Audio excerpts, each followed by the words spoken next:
देखिए ट्रिग्नोमेट्री का हमारे पास क्वेश्चन है, एसएससी सीजीएल का प्रीवियस ईयर क्वेश्चन है। क्या कह रहा है, कोस 24 डिग्री इक्वल टू है m अपॉन n और cosec 24 degree minus cos 66 degree हमसे पूछा है।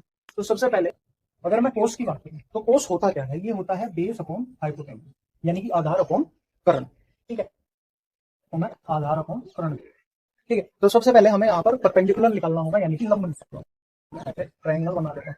ठीक है, आधार क्या है यहाँ पर m है और कर्ण क्या है n। तो ये कितना आ जाएगा, ये आ जाएगा N square minus M square. Pythagoras theorem लगाती हमने यहाँ पर, तो ये आता।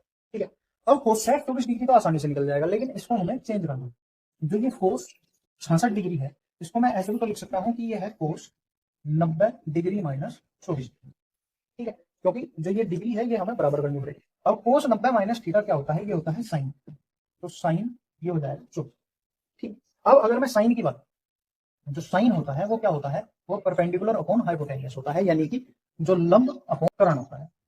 ठीक है, और जो कोसेक था, जो कोसेक था वो क्या होता है, कोसेक होता है साइन का उल्ट, यानी कि हाइपोटेन्यूज अपॉन परपेंडिकुलर, यानी कि कर्ण अपॉन लंब। अब इसके हिसाब से हम लोग इनकी वैल्यू को यहाँ पर रख देंगे। क्या था, सबसे पहले कोसेक की रखें, तो कर्ण क्या है यहाँ पर, कर्ण है यहाँ पर n अपॉन लंब क्या है यहाँ पर, ये है n square minus m square.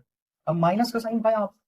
ठीक है, तो ये अब साइन लिखेंगे, परपेंडिकुलर क्या है यहाँ पर, M square minus M square upon N. तो यहाँ पर एलसीएम ले लेंगे, एलसीएम क्या आ जाएगा, एन रूट में N square minus M square, ये हो जाएगा एन स्क्वायर माइनस, जब इसमें इसकी मल्टीप्लाई करेंगे तो ये हो जाएगा माइनस एन स्क्वायर, और ये माइनस माइनस प्लस हो जाएंगे एम स्क्वायर। ठीक है, अब इससे ये कट जाएगा, तो ये क्या हो जाएगा, ये M square upon N root के अंदर N square minus M square, यही इसका हमारा आंसर हो जाएगा।